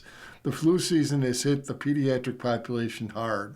Colasanos Children's Hospital Buffalo, formerly known as Oshai's, had 412 positive cases in the emergency department, with 54 patients admitted to the hospital for treatment for the 7-day stretch from December 26th to New Year's Day, according to GCH Buffalo President Dr. Thomas Turkovich. From December 19th to the 25th, GCH Buffalo had 474 flu cases in its emergency department, with 93 kids who had been admitted and needed to stay at least overnight in the hospital. This was up from earlier in December when GCH Buffalo saw 85 flu cases for the first week of December, followed by 238 cases for the week that ended December 13th. The wild card is whether cases rise again after children return to school Monday. Statewide, 2 influenza-associated pediatric deaths have been reported this season. There are 27 influenza-associated pediatric deaths statewide in the 24-25 season. What about the COVID-19 and RSV? COVID-19 and respiratory syncytial virus, RSV, are still out there, but flu is stealing the spotlight for now. For the week that ended December 27th, there were 3,523 lab-confirmed COVID-19 cases statewide, down 20% from a week earlier. COVID-19 hospitalizations statewide totaled 533 for the week that ended December 27th, up 18% from 451 the prior week. That included 52 COVID-19 hospitalizations in the 5-county Western New York, up from 41 a week earlier. COVID-19 vaccination rates remain low. Just 7.2% of the statewide population and 7.8% of Erie County population have gotten the latest COVID-19 virus, according to state data. RSV cases, meanwhile, declined 11% to 4,462 for the week that ended December 27th. RSV hospitalizations increased 27% to 520 statewide. Typically, GCH Buffalo sees RSV drive its emergency department and hospital admissions at this time of year, but so far RSV has been low, though volume is starting to increase at the hospital, said Turkovich. From December 26th to January 1st, GCH Buffalo had 103 RSV cases in its emergency department with 44 kids admitted to the hospital. That was up from 83 RSV cases with 32 admissions during the prior 7-day stretch. Bird Island Pier getting $15.5 million in repairs. It's weathered more than 100 years of Lake Erie's wrath, and now it's time for some much-needed repairs. The Bird Island Pier will get $15.5 million in repair work. That is scheduled to begin in the summer. The project will focus on about 3,000 feet of the pier that has been damaged by winter storms, ice, and siege events. The pier will get new concrete blocks, grouted stone, and a concrete protective layer. Bird Island Pier is a critical component of Great Lakes navigation system supporting economic growth and strategic value to the nation, as well as great waterfront recreation, said Lieutenant Colonel Robert Burnham, U.S. Army Corps Buffalo District Commander, in a statement. We're proud to deliver this repair for residents and visitors from across the region, ensuring Buffalo's waterfront continues serving the local community and country. Damage to the pier has left navigation channel along Buffalo's shoreline at risk of dangerous waves, according to Army Corps. The pier culverts and the popular walkway have also been impacted by damage. The pier is important to protecting ships from traveling between Lake Erie and the Buffalo Harbor, Lower Niagara River, and Erie Canal. It also supports more than $62 million in business revenue and labor income, according to the Army Corps. For the repairs, the Army Corps' Buffalo office awarded Michigan-based Riba Marine Construction Company $4.2 million for work focusing on about 1,400 feet of the pier. Another Michigan company, Great Lakes Dock and Materials, LLC, was awarded $11.3 million contract for repairs along another 1,500 feet of the pier. The work will be done in 2 phases, both beginning in the summer. The first phase, done by the Great Lakes Dock and Materials, will be done along the river and navigation channel side of the pier where Buffalo's Water Colonel Ward Pumping Station and Buffalo Yacht Club are. This work is expected to be completed in the fall, according to the Army Corps. Riba Marine Construction's work done in the second phase is set to be done on the area of the pier next to the West Side Rowing Club and Shoreline Trail Bridge. The company is scheduled to complete the work in the fall of 2027, according to the Army Corps. Work on the Bird Island Pier follows $2.2 million in the work, and the Army Corps oversaw 260 feet of the South Breakwater, which protects Buffalo's outer harbor. The breakwater has also been damaged by the storm and siege events. leading up to the partial collapse during the winter weather in 2022 and 23, according to the Army Corps. Work on the South Breaker was completed in early December. Healthy drinking. Harriers have hashed out a plan. Raucous vitriol provides a unique way to socialize. Social drinker is not just a box many of us check when filling out those annoying medical pre-visit questionnaires. Social drinking fulfills valid needs, the principal need of letting off steam in the company of others. Ideally, that includes raising a glass or two, telling a few truths, and having more than a few laughs. But there's also must be balance. Many who worry about overdoing it with alcohol consider periods of abstinence like dry January or limit their consumption in occasions where consumption is encouraged. What's important, though, is to look beyond the drinking to the essential socialization. I think the Hash House Harriers have found an interesting solution. The international group, officially known as a drinking club with a running problem, has 2,027 chapters throughout the world, according to the World Harrier Organization. Of course, one of them is Buffalo. To get the flavor of hashing, glance at the Buffalo Group's website. The landing page introductory text contains this: after thousands of gallons of beer drunk and thousands of miles of run walked together, this ragtag group continues a tradition of drink and sport. We run, we drink, we sing filthy songs, we wear silly costumes, and we call each other by weird names. And we have a great time doing it. Hash House Harriers have created a social ritual that combines exercise, exploration, and beer. It can take place weekly, monthly, or on an irregular timetable. One member, the Hare, marks a trail using flour or chalk for the group to follow, running or walking. Along the trail, which is usually a few miles long, there will be stops for a beer, either via hidden coolers or conveniently located taverns. Specialized trail markers make it possible for walkers and runners to wind up at the same place at the same time, and at the end of the trail, hashers gather in a circle of merriment that can include plenty of crude humor. I've heard the terms puerile, juvenile, frat house used as descriptions. There's no reward for finishing first. Hashing is about camaraderie. GM, Grand Master of the Buffalo HHH, Scott Shugarts, is one of the few local hashers who's willing to allow his name to appear in print, was also kind enough to answer my initial query to the Buffalo Facebook group. Shugarts 50, who works for Erie County, explains the anonymity among hashers. We have politicians, we have media people, we have doctors and lawyers. We don't use our real names during the events. Everybody has a nickname. Shugarts is I do. The nicknames are usually not self-chosen.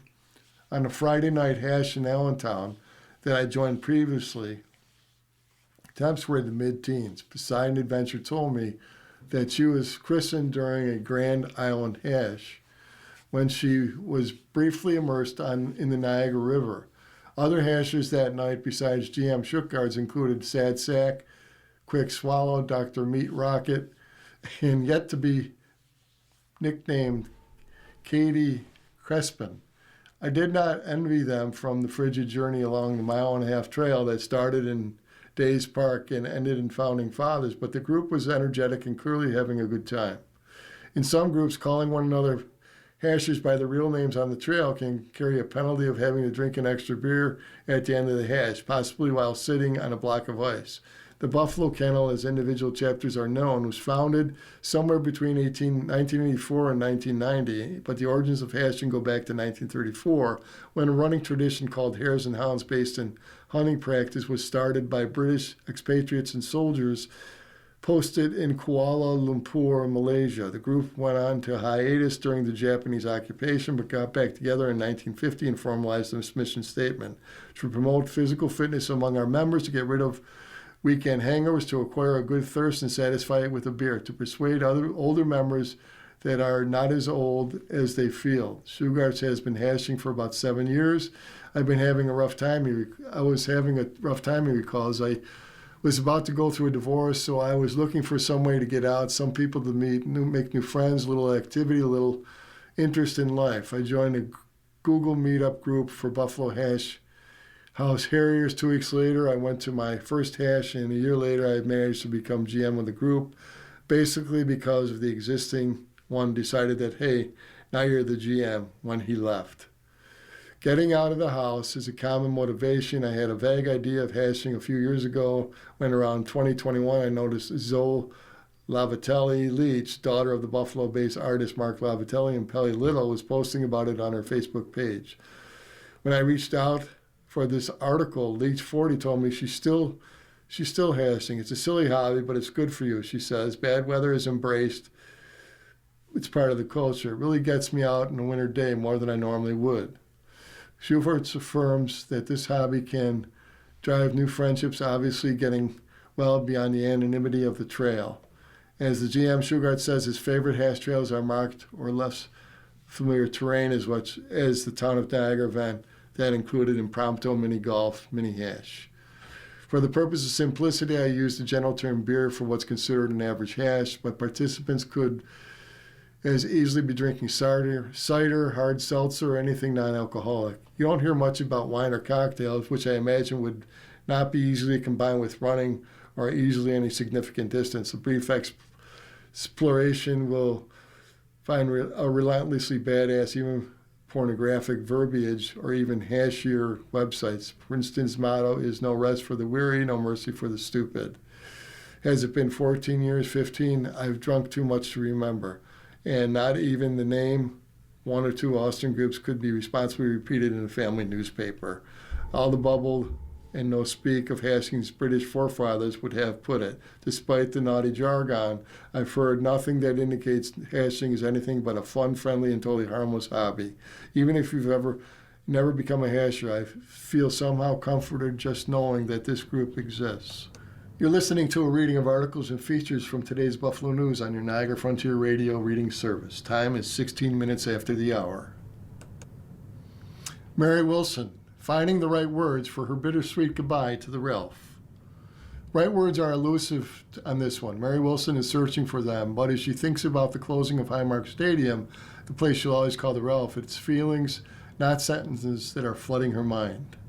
It's hard to put my thoughts around how I feel, said Wilson, whose late husband, Ralph C. Wilson Jr., founded the Bills in 1959 and owned them until his death in 2014. It's bittersweet, I'm sure. I'll shed a few tears, but I'll be there. She'll be here Sunday for the final game. And how could she not? Highmark Stadium, which Wilson will always remember as Ralph Wilson Stadium, which was called from 1998 to 2015, holds so many memories. Private one was like seeing her husband react to highs and lows of his team's success during games. Public ones like seeing fans overjoyed over wins or overcome with emotion when they met her at her husband's Pro Football Hall of Fame and thanked him for keeping the team in Buffalo. So many great memories here, said Wilson. Longtime tennis player and instructor who met Ralph in 1989 and attended her first game during the beginning of the Bills Super Bowl run in the early 90s and married him in 1999. Even in the decades since her husband's passing, Wilson has kept close ties to Buffalo and the Bills. After her family sold the team in 2014 to Kim and Terry Pagula, she bought a box and later season tickets. She's a life trustee and a board chair for Ralph C. Wilson Foundation, which is investing $1.1 billion in the sale of the Bills in Wilson's hometown of Detroit and in Buffalo. Mary Wilson still lives in Michigan, where she spoke to the news by phone on Friday, had plans to fly into Buffalo on Saturday evening for the Bills' final regular season game against the New York Jets, and likely the final ever game at the stadium in Orchard Park. Next summer, the team will play across the street in a new facility also called Highmark Stadium, and yes, Wilson plans to be there too. I'm very excited to be at the first one, she said, and I'm excited to be at the last game, and I love being a Buffalo Bill. Love it. Here are some excerpts from our conversation, edited for space and clarity. What's on your mind as you think about the stadium closing? I'm thinking about Ralph bringing me to my first NFL game there and how exciting it was to experience, and being with Ralph and the owner. It was pretty fantastic. The first year, incredible, and then to the Super Bowl. Everybody always says, what's your greatest moment? Well, the greatest comeback, the '93 playoff game in which the Bills came back from a 32-point deficit to beat the Houston Oilers, has got to be. The next most exciting moment was December 7th against Cincinnati, a fourth quarter comeback win last month against the Bengals. That was electric. That game, when it turned around, and the interception by Christian Benford, you felt again like something was going to happen. Okay, we've got a chance here. We were all yelling like crazy. It was the ability to be a Buffalo Bills fan. Another unbelievable memory I'll take with me was Ralph gave me my 60th birthday party here. It was a 4-day party. I wanted people to experience Buffalo. A lot of my tennis friends from around the country were there. The stadium sang happy birthday to me, and it was a very special moment. I'm just taking these great memories, what Ralph brought into my life, the ability to fall in love with the Buffalo Bills and Buffalo and our foundation. My love becomes even greater through all the great work being done through Ralph's generosity. I'm imagining what it would be like to be in your position this weekend. The stadium will be one of the places in life that helps you feel close to Ralph. Now you're going to make me cry. No, you're right. There are so many moments where we were overjoyed on our way to the Super Bowl, just the joy of everybody hugging and loving it. And of course, there were some down moments, but he embraced everyone. It's going to come down to me. So many people are coming up to me and saying, Mary, I'm thinking of you. One of the things I loved was when we were walking in the concourse, fans would come up to him and say, thank you. They would say, Mr. Wilson, can I have your autograph? They would want more from him. They were very thankful for what he brought. I love seeing that. What was Mr. Wilson like during the games? Intense. The window of the suite was always open. He had this clap, and he was standing the entire game. The first thing about Ralph was that when the game was over, it was like, how do we move forward? It was like he'd be in a bad mood for a day. You had to be careful with Ralph, though. You don't want to say the wrong thing. Like one person came up to him and said, I know somebody who wants to buy the Buffalo Bills. He said, really? They're not for sale. She never came back to the box. Are there places in the stadium that are hold particular memories for you? You'd like to see them one last time on Sunday. I don't know if I'd be able to go onto the field, but I'd like to go down there. I could never go on the field with Ralph. He would not let me on the field, but I'd love to do that now. It would be neat to go back to the owner's box and see that one more time. To go back next to the box Ralph and I had so many great memories in. I'd like to go to my former box, one that I bought in the end zone when Ralph passed away. I loved all my friends in front of my box. Now I'm in the stands, and I like being in the stands. I was downsizing my whole life, and I didn't want to manage a box and entertain anymore. But I would actually love to go back to that box and tell those people in front of me that the box next to me how much I love them. Something I want you to know, Mary Wilson, is young adults, people who aren't old enough to remember Mr. Wilson firsthand, all too seem to know who Ralph is. And it feels like a lot of them still want to call it the Ralph. I love being called the Ralph. I mean, where else is there such a love and deep affection for everyone coming together and cheering? One great moment was when we were driving to the stadium when it was named after him. There was a sign on the road that read Ralph Wilson Stadium. I got out of the car and said, Ralph, take my picture. I have this picture of Ralph, and I love it. It's in 1973. He's standing there in the stadium. It's the beginning. Now it's the ending. Everything has an ending. Mondami wipes out 15 months of predecessor's orders. New York City Mayor Zoran Mamdani rescinded all executive orders issued by his predecessor over the last 15 months as part of a flurry of actions as the city's new leader took office January 1st. The directive revoked all executive orders from former Mayor Eric Adams had issued since September 26, 2024, the day he was indicted on federal corruption charges. Those charges were later dropped by the Justice Department under President Trump. Mondami's action is designed to ensure a fresh start for the incoming administration.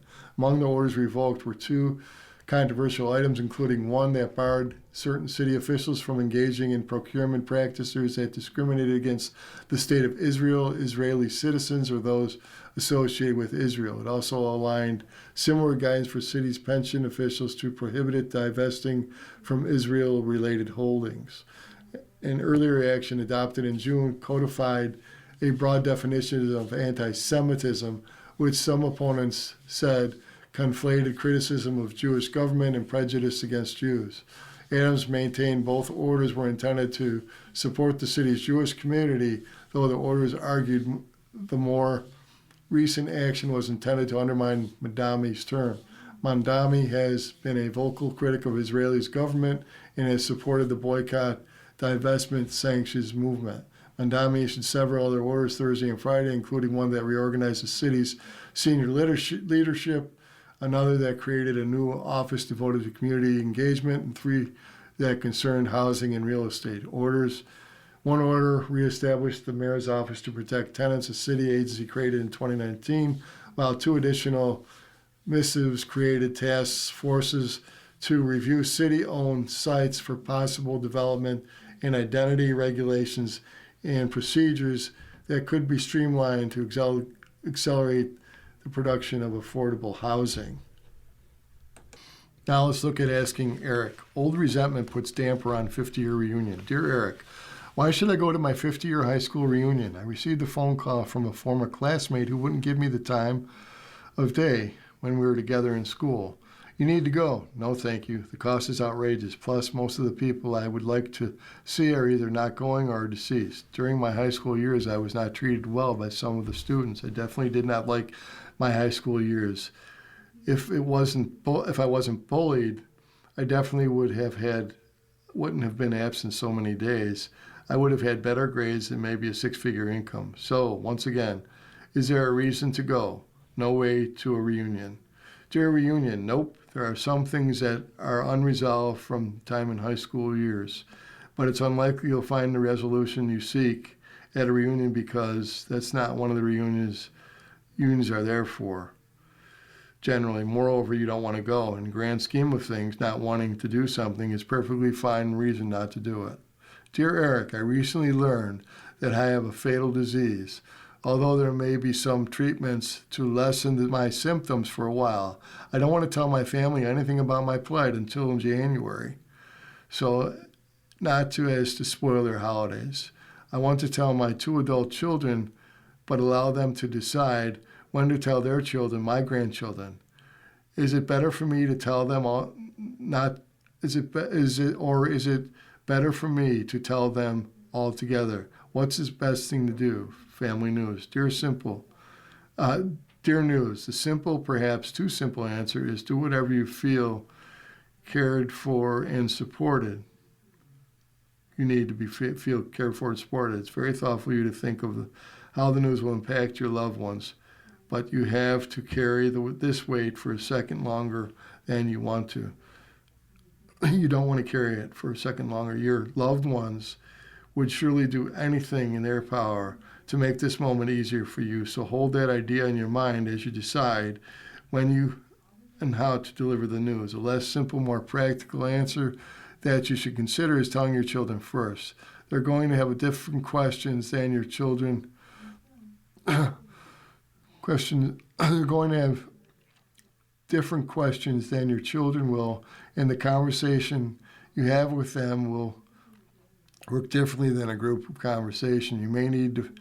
You may find that you'll need to manage the grandchildren's feelings and responses more as you might your children, whereas a conversation with just the adults, you may not all have the capacity to feel however you feel and hold each other. This also allows your children time to process first, which then will better prepare them to talk to the kids. No matter what you decide, please remember that this diagnosis isn't just your plight alone. It's something that is happening to you, but it also is happening to your family in moments when it feels too complicated, scary, or overwhelming.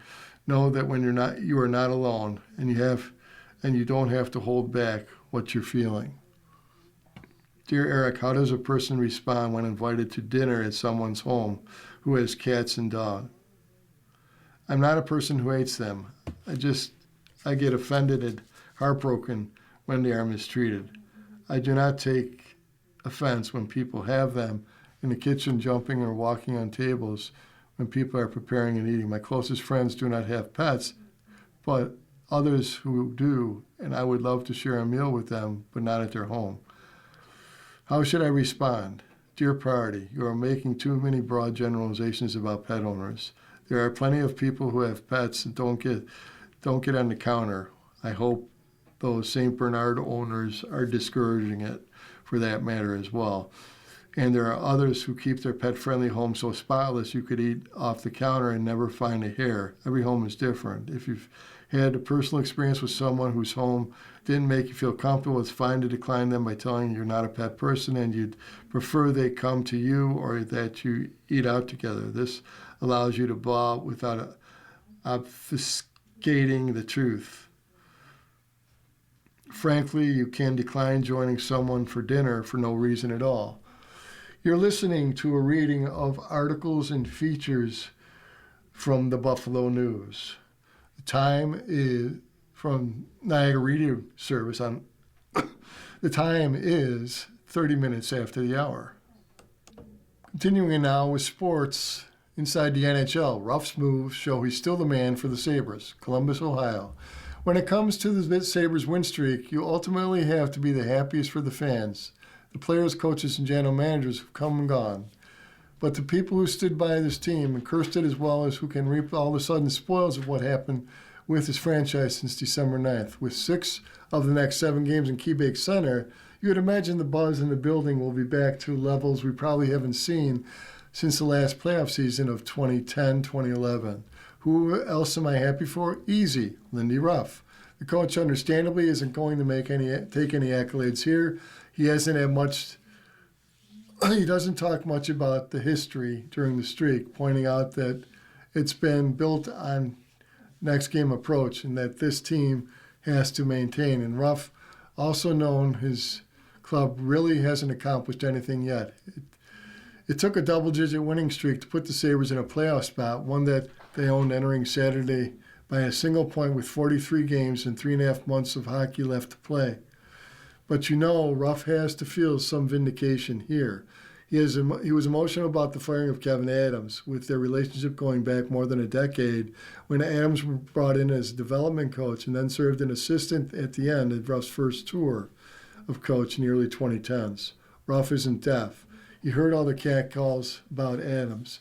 When the team are struggling, it's usually about the coach, as it is about Ruff, as it was about Ruff in New Jersey when GM Tom Fitzgerald didn't get a goalie until after turfing his coach.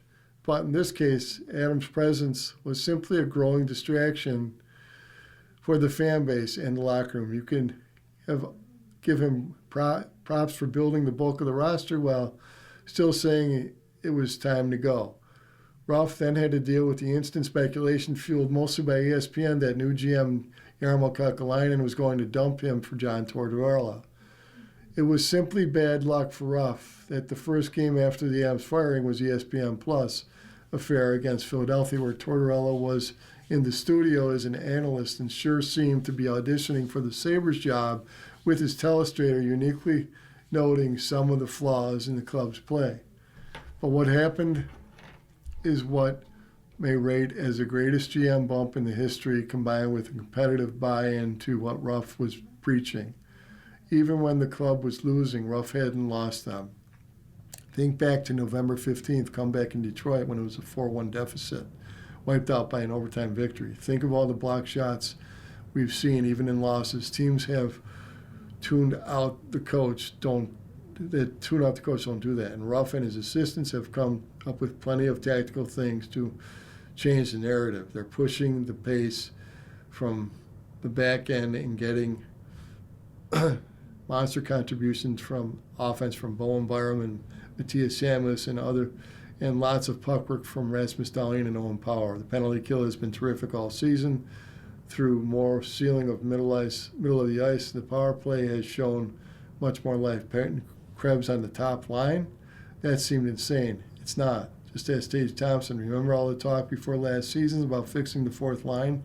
Didn't really happen. It did this season. Jordan Greenway, Josh Dunn, Beck Malenstein are exactly what the Sabres were going for last year. They're driving teams crazy with their possession time in the offensive zone. The Sabres lost 4 straight overtime games from October 25th through November 4th, a frustrating spell that Ruff turned around by being more willing to have two defensemen on the ice during the 3-on-3 play. The Sabres have won their last 5 overtime games, 2 in shootouts, by being better defensively and not making big mistakes. The Jack Adams Trophy for Coach of the Year has already been chiseled for Colorado's Jared Bednar, who might lead this team to an all-time record for wins and points. But if the Sabres make the playoffs, there'd be no shortage of hype for Ruff as the guy who helped break this drought, doing a lot of things on the fly to get the season moving and to show Kekalainen he's still the man for the job. Continuing along with the World Junior Hockey quarterfinals, Finland stuns defending champ U.S. Arttu Valola scored 2 minutes and 11 seconds of overtime, and Finland stunned the two-time defending United States 4-3 on Friday night in the World Junior Hockey quarterfinals. Last year in the final in Ottawa, Ontario, the Americans beat the Finns 4-3 in overtime. Got to give credit to the U.S. Finnish captain Aron Kiaharu said, "That's a hell of a team, full of great individuals and a well-coached team. But I said we wanted that revenge from last year, and I think we kind of earned it tonight." In the semis Sunday, Finland will face Sweden, and Canada will face Czechia. Sweden beat Latvia 6-3. Canada had a 5-goal first period and a 7-1 romp over Slovakia, and Czechia beat Switzerland 6-2. Michigan State's Lee Riker tied it for the United States with 1:33 left in regulation, and Notre Dame goalie Nick Kempf off for the extra attacker. Lee Tuva and Joona Saarelainen scored 55-second span in the third to give Finland a 2-1 lead. Tuva tied it at 2 with 7 minutes and 17 seconds left. Then Saarelainen's go-ahead goal with 6:22 remaining. Saarelainen also assisted on Tuva's goal. Boston University defenseman Cole Hudson had a goal and assist for the United States after being struck in the back of the head by a shot against Switzerland and missing 2 games. "I thought we both made good plays for a lot of the games," Hudson said. "But the little bounces they got, they had their grade A chances coming from our mistakes." BU teammate Cole Eiserman gave the United States a 2-1 lead on the power play with 9:45 left in the second period. He took a feed from Hudson and beat Petteri Rimpinen with a one-timer from the right side. Hudson scored off the rush 35 seconds into the second. Heikki Ruonen tied it at 4:46 on a quick shot from the left side. Rimpinen stopped 28 shots. Kemp made 21 saves. The Americans lost their last 2 games, falling 6-3 at Sweden Wednesday night in the group finale after winning the first 3. "It was an honor coaching this group," said Bob Motzko, the University of Minnesota coach. In the late game at the University of Minnesota in Minneapolis, Canadians routed Slovakia with a 5-goal first. Cole Reshny, Tij Aginla, Michael Misa, Sam O'Reilly, and Brady Martin scored in the first period, and Porter Martone and Cole Bedoin connected in the second. Jack Ivankovich made 21 saves. Just shows you how powerful we are, Martin said. Going up 5-0 kind of kills their confidence. It's the first quarter. In the first quarterfinal in St. Paul, Anton Frondell scored twice for Sweden against Latvia. Defenseman Leo Salin Wallenius scored a goal and 2 assists to help the Swedes remain perfect in 5 games. In Minneapolis, Tomas Galvas, Samuel Drenchik, and Adam Juracek, Peter Sikora, Yuri Klima, and Jakob Fibiger scored for the Czechs. Germany won the relegation game in Minneapolis, beating Denmark 8-4. Manuel Mancham scored twice to help Germans keep their spot next year in the event Denmark dropped to Division 1A. Now let's take a look at the NBA. Doncic, James sparked Lakers win. Luka Doncic and LeBron James were brought together for nights like these. Los Angeles Lakers superstars topped 30 points each in a game for the first time this season. Doncic had 34 points, hitting 17 of 20 free throws, 6 rebounds, and 8 assists. James had 31 points on 12 of 18 shooting to go with 9 rebounds and 6 assists. The Lakers rallied from a 128 to 121 victory over the shorthanded Memphis Grizzlies on Friday night. It was the third time overall that Doncic and James both scored 30 or more points for the same game. They're 42nd together. It happened twice in March, a month after Doncic joined the Lakers, in a blockbuster trade from Dallas. Just playing in rhythm, trying to find ways that we can be productive, said James, the NBA's oldest active player, who turned 41 on Tuesday. Luka did a great job of getting the free throw line. Myself, I was just trying to sprinkle it in a bit here and there, a little bit there. Just trying to be consistent and super efficient with my play. We worked well off each other.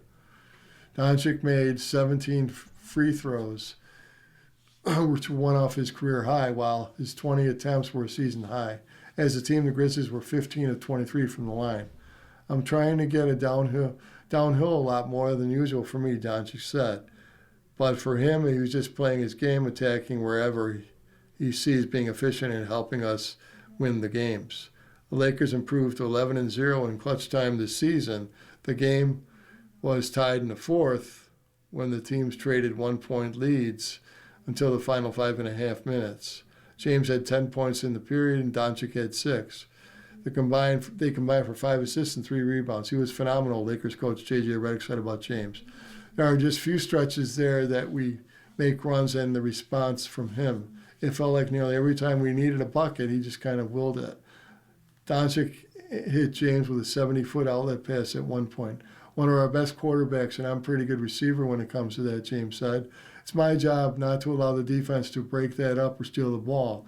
He put it on time and on target for me. Doncic and James got plenty of help from their teammates. Jake LaRivia had 21 points and 9 rebounds.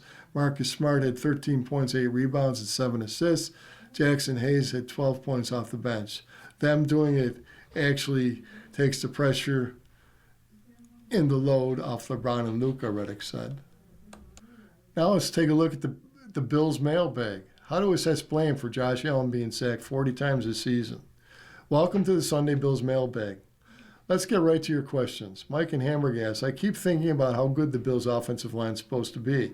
We have the same head coach, the same offensive coordinator, the same offensive line coach, the same 5 offensive linemen, and the same quarterback. Yet Josh Allen has been sacked 40 times this year compared to 14 last year. I know all of them played a part in it, and I would think most of it is on Allen. Can you dig deeper into this and explain your thoughts? Phil in Williamsville asks, Josh Allen has been sacked 40 times so far this year, almost 3 times more than last year. In at least a couple of games, the Texans and the Eagles game, he had taken a lot of punishment from their pass rush. What can the Bills do to protect Allen? Jay, let's start with Allen better protecting himself, which means throwing the ball away and living to see another down.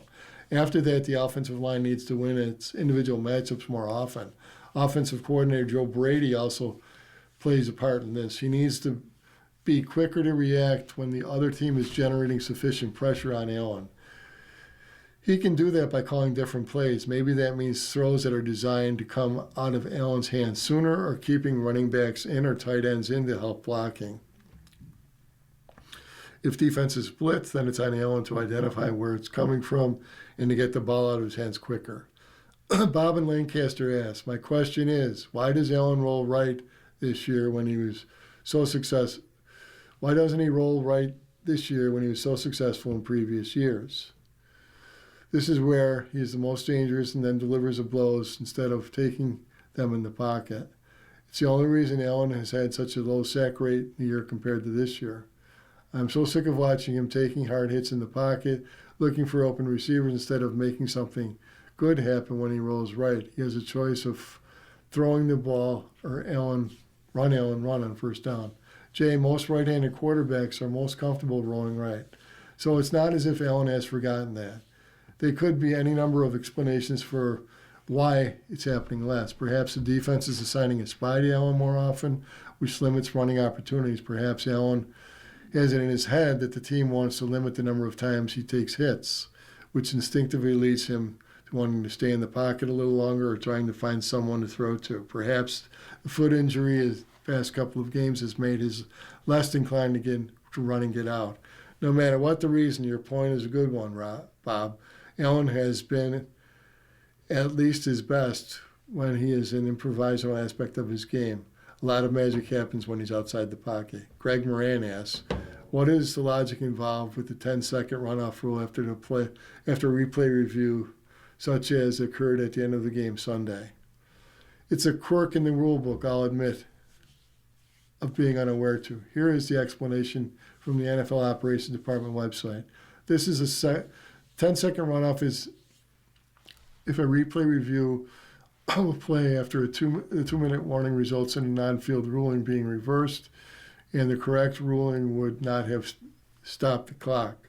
The runoff only applies to the offense. The defense always has the option to decline the 10-second runoff. This brings up an interesting twist on Sunday's game. Tight end Dawson Knox was ruled to have scored a touchdown on the 3-yard reception on 3rd and goal play, but the replay showed Knox was down before breaking the line. This meant that the clock should have continued to run. Officials applied the 10-second runoff. The Eagles decided not to accept the runoff. The Bills instead still had a timeout, so they would have had been able to stop the clock to prevent the runoff. Instead, they accepted the runoff, then came up to the line of scrimmage and ran the clock down to 8 seconds before using the final timeout to set up 4th and goal. With this rule being the way it is, the teams have to keep in mind when calling plays at the end of the game with a timeout if a player is getting tackled in bounds, but it's ruled either have got out of bounds or, in this case, scored a touchdown. Replay review could not overturn the on-field ruling to necessitate a runoff. Without timeout available, that could potentially end the game.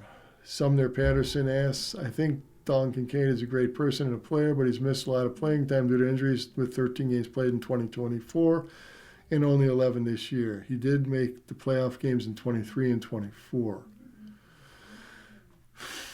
Hopefully he will this year also. Is this injury record enough to consider moving on from him?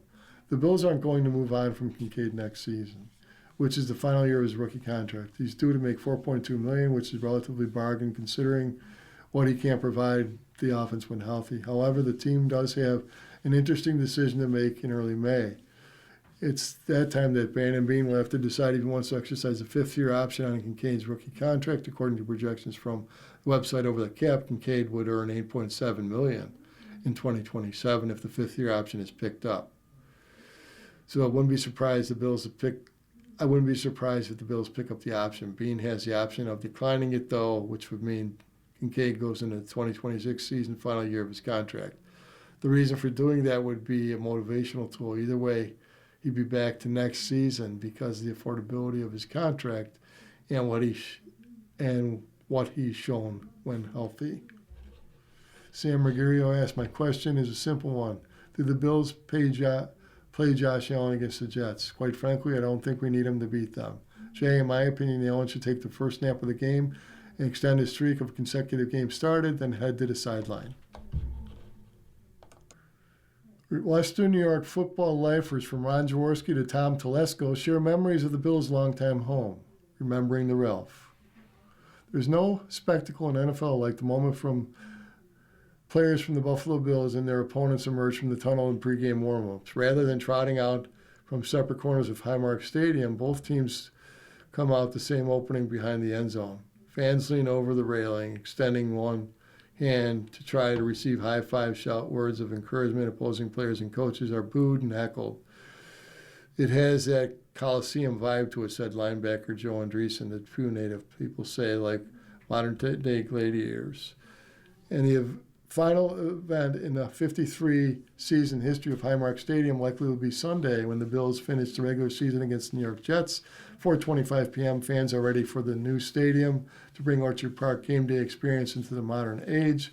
But last time they hear the shout song will be Bittersweet Symphony for the people that poured through the stadium's gates since 1973. Their connection with the building goes beyond their memorable victories and remarkable performances they witnesses.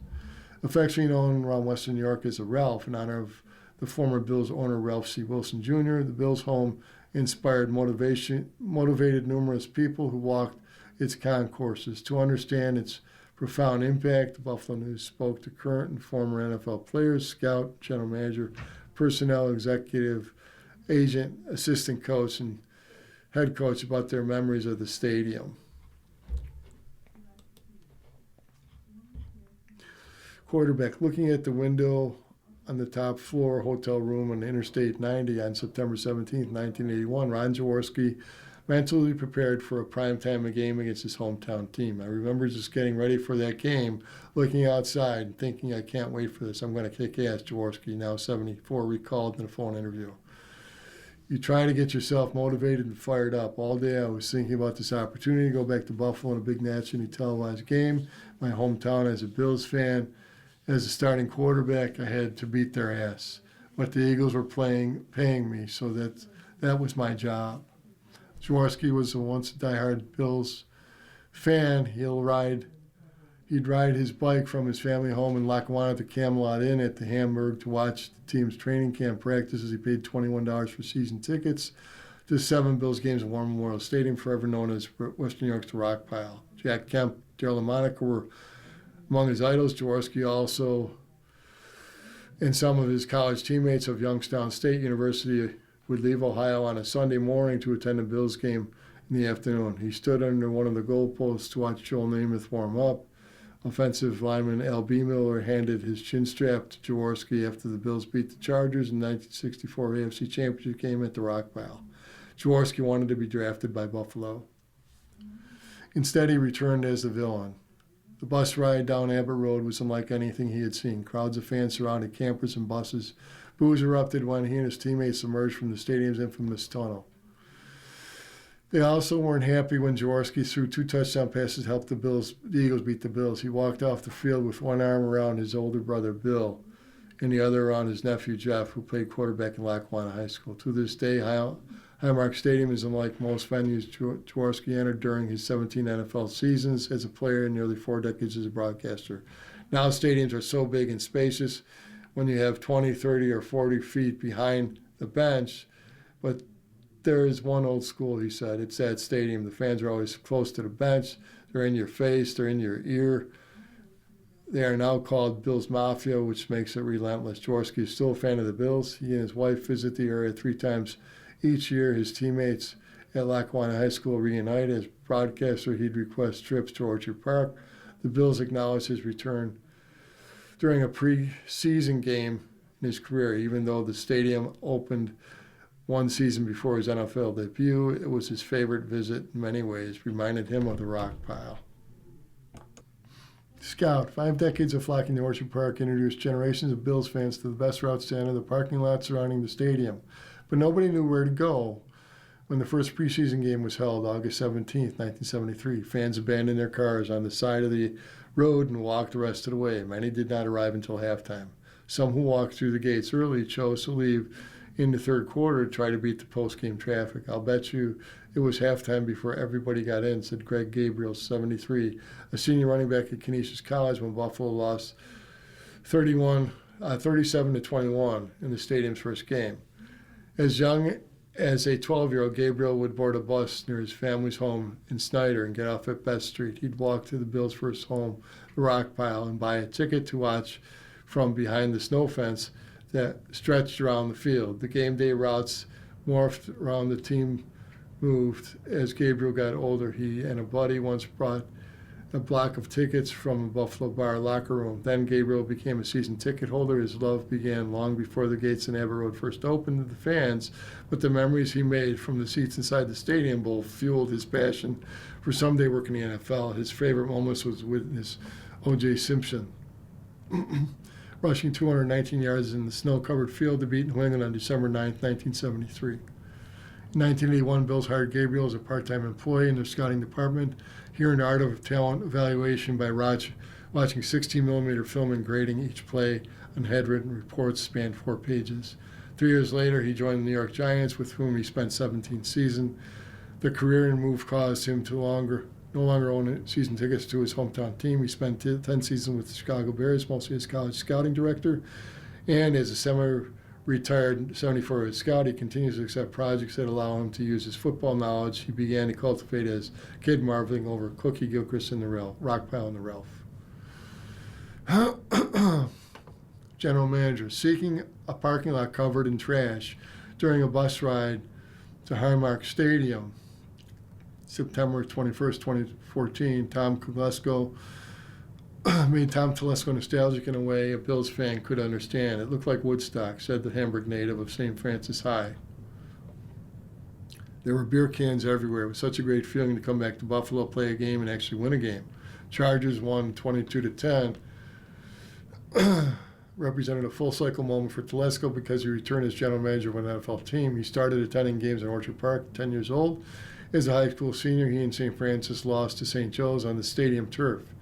His receiving touchdown got called back because of a penalty. As a Bills intern, one of his duties was to hold the cords of the coaches' wired headsets during the win over the Los Angeles Raiders in the AFC Championship game January 20th, 1991. He wore winter gloves while trying to catch punts from Rick Tootin during warm-ups. Once a trip to the Super Bowl was secured that day, Telesco ran up the tunnel to join the celebration. Telesco did not envision the future in the NFL, though. He was a business major while playing wide receiver at John Carroll University. Telesco loved football, but through it all, it's unlikely to turn into a career. In 1995, shortly after Telesco graduated from John Carroll, he got a call from the expansion Carolina Panthers.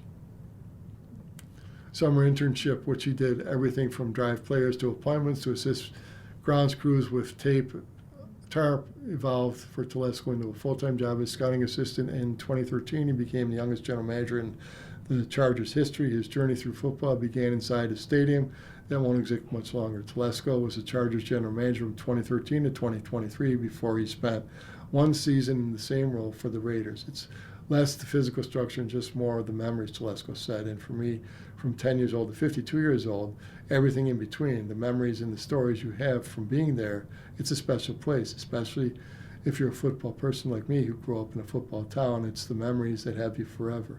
It's going to be sad to see it go down. Now let's take a look at the score. Let's take a look at the NFL scores from this past week. Thursday's results: Dallas 30, Washington 23, Minnesota 23, Detroit 10, Denver 20, Kansas City 17. That was week 17. I apologize. Saturday's results, Saturday's results, week 17, Houston 20, LA Chargers 16, Baltimore 41, Green Bay 24. Sunday's results: Cincinnati 37, Arizona 14, Cleveland 13, Pittsburgh 6, Jacksonville 23, Indianapolis 17, Miami 20, Tampa Bay 17, New England 42, New York Jets 10, New Orleans 34, Tennessee 26, Seattle 27, Carolina 10, New York Giants 34, Las Vegas 10, Philadelphia 13, Buffalo 12, San Fran 42, Chicago 38. Monday night, Atlanta 27, LA Rams 24. Saturday's results: Carolina at Tampa Bay, and Seattle played at San Fran. Sunday's games this week include Cleveland at Cincinnati, Dallas at the Giants, Green Bay at Minnesota, Indianapolis at Houston, New Orleans at Atlanta, Tennessee at Jacksonville, Arizona at the Rams, Detroit at Chicago, Kansas City at Las Vegas, LA Chargers at Denver, Miami at New England, New York Jets at Buffalo to close out Highmark Stadium, Washington at Philadelphia, and Baltimore at Pittsburgh in a battle for the playoff spot and the winner of the North Division. You've been listening to a reading of articles and features from the Buffalo News for January 4th. We read from the Buffalo News live on weekday and Sunday mornings from 9 a.m. and rebroadcast it at 4 p.m.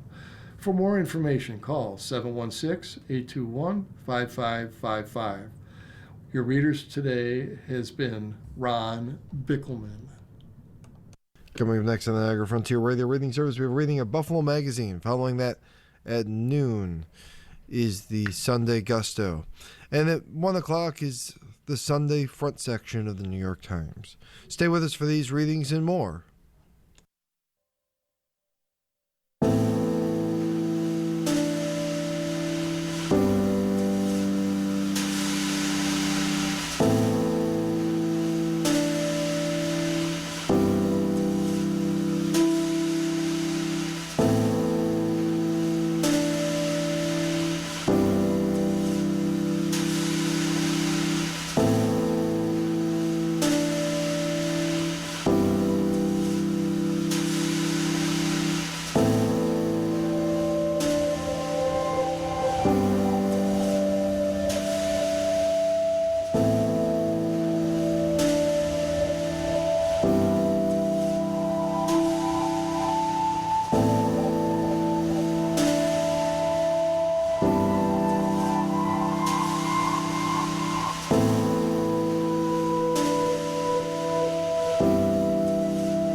The following program is intended for listeners who are blind, have low vision, or